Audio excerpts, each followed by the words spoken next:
A well-established mind, a mind which is in a state of samyukti, is referred to as a kalpavriksha. If you organize your mind to a certain level of organization, it in turn organizes the whole system. Your body, your emotion, your energies, everything gets organized in that direction.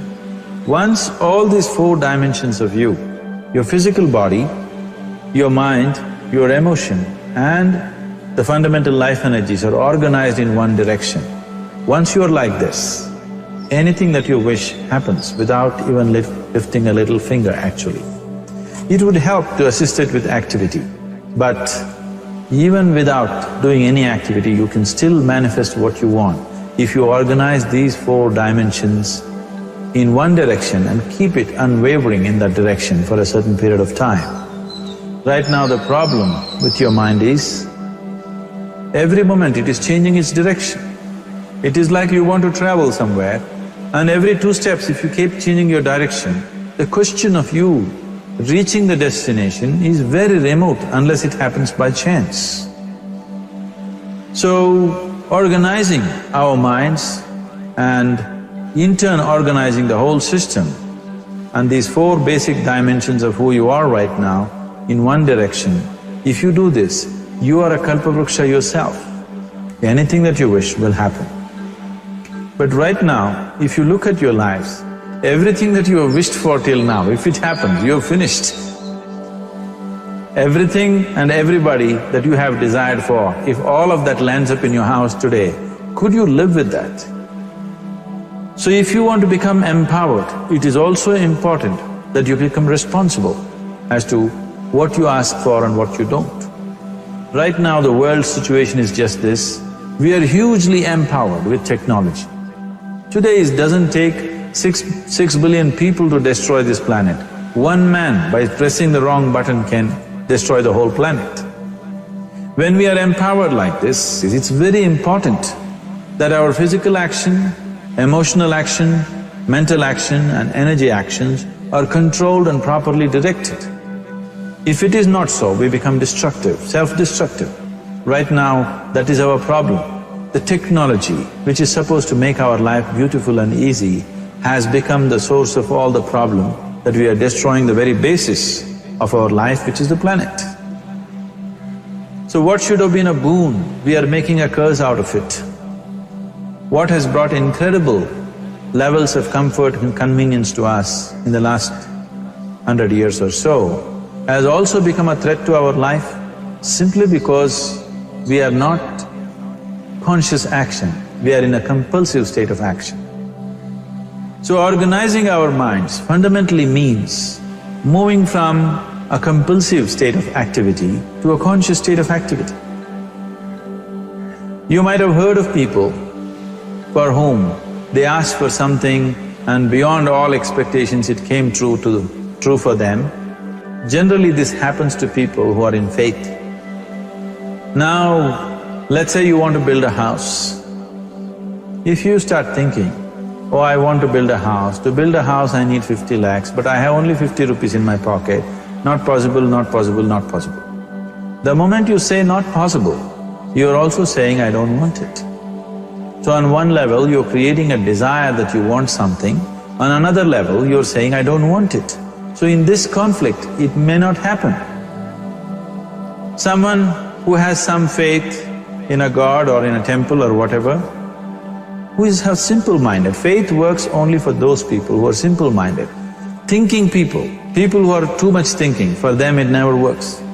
A childlike person who has a simple faith in his god or his temple or whatever, he goes to the temple and says, Shiva, I want a house. I don't know how, you must make it for me.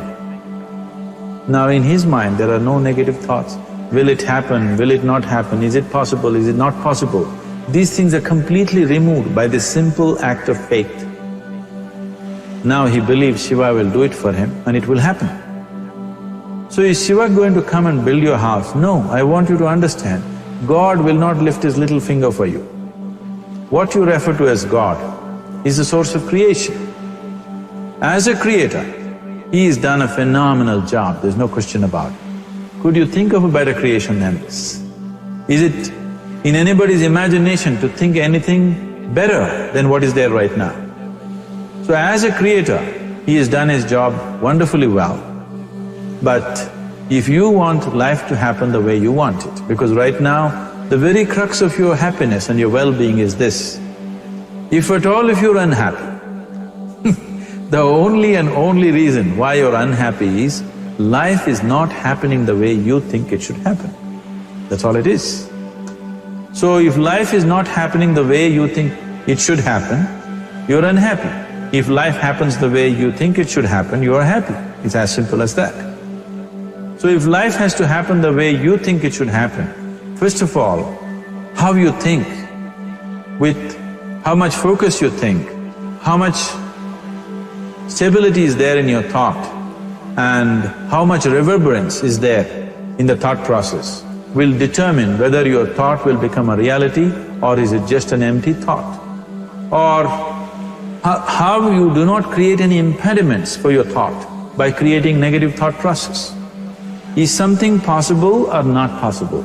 Is destroying humanity.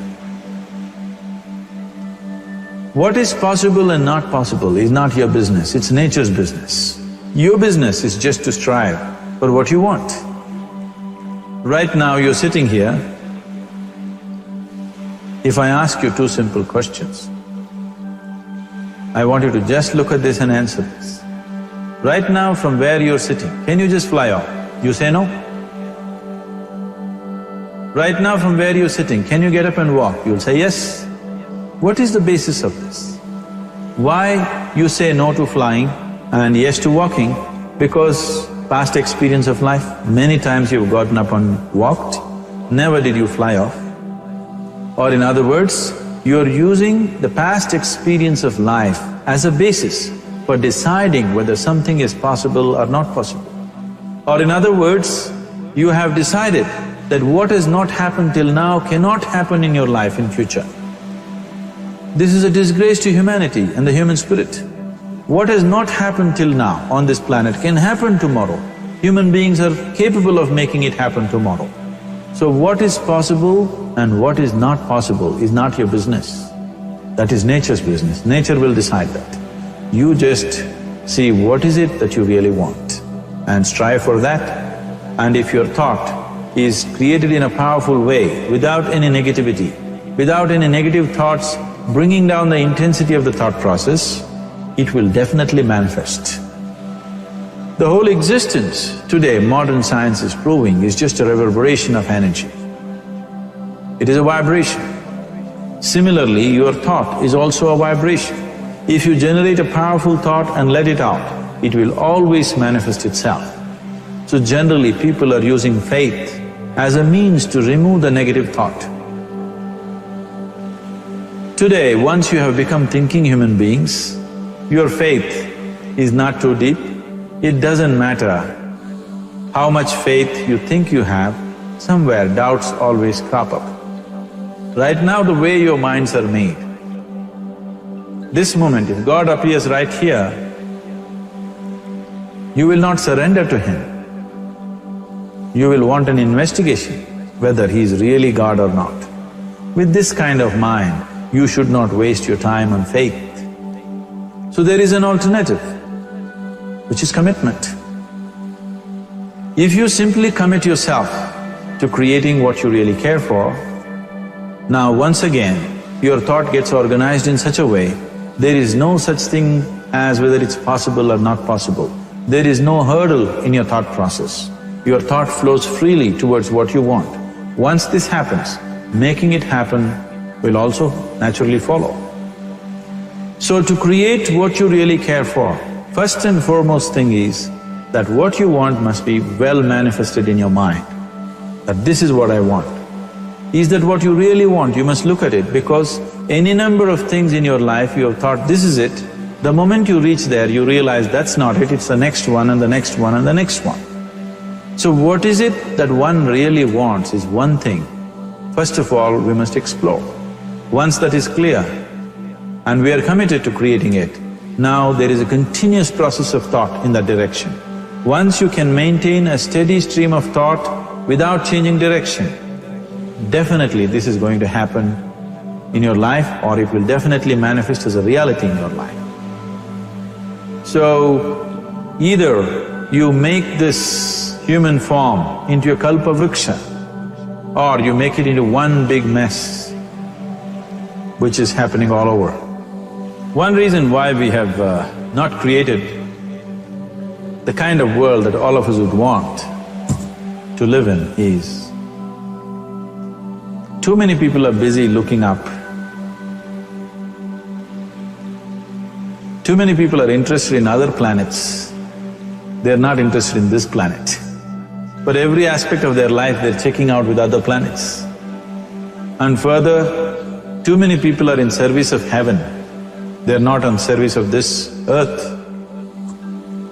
I think right now we need people who are in service of this earth, not heaven.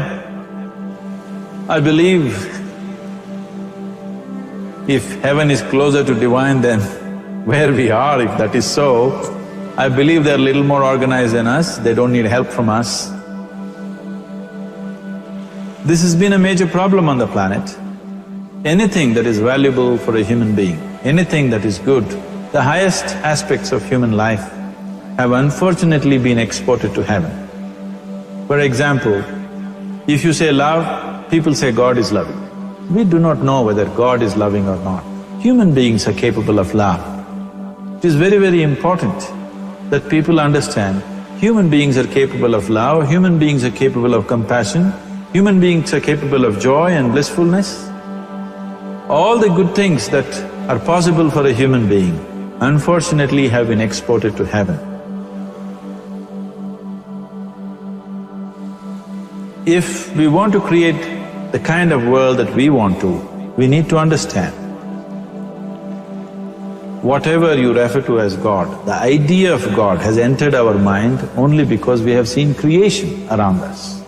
Because there is creation, we have assumed a creator. God is a great creator. What you refer to as God is a source of creation. That source of creation has not failed us, has done a fantastic job.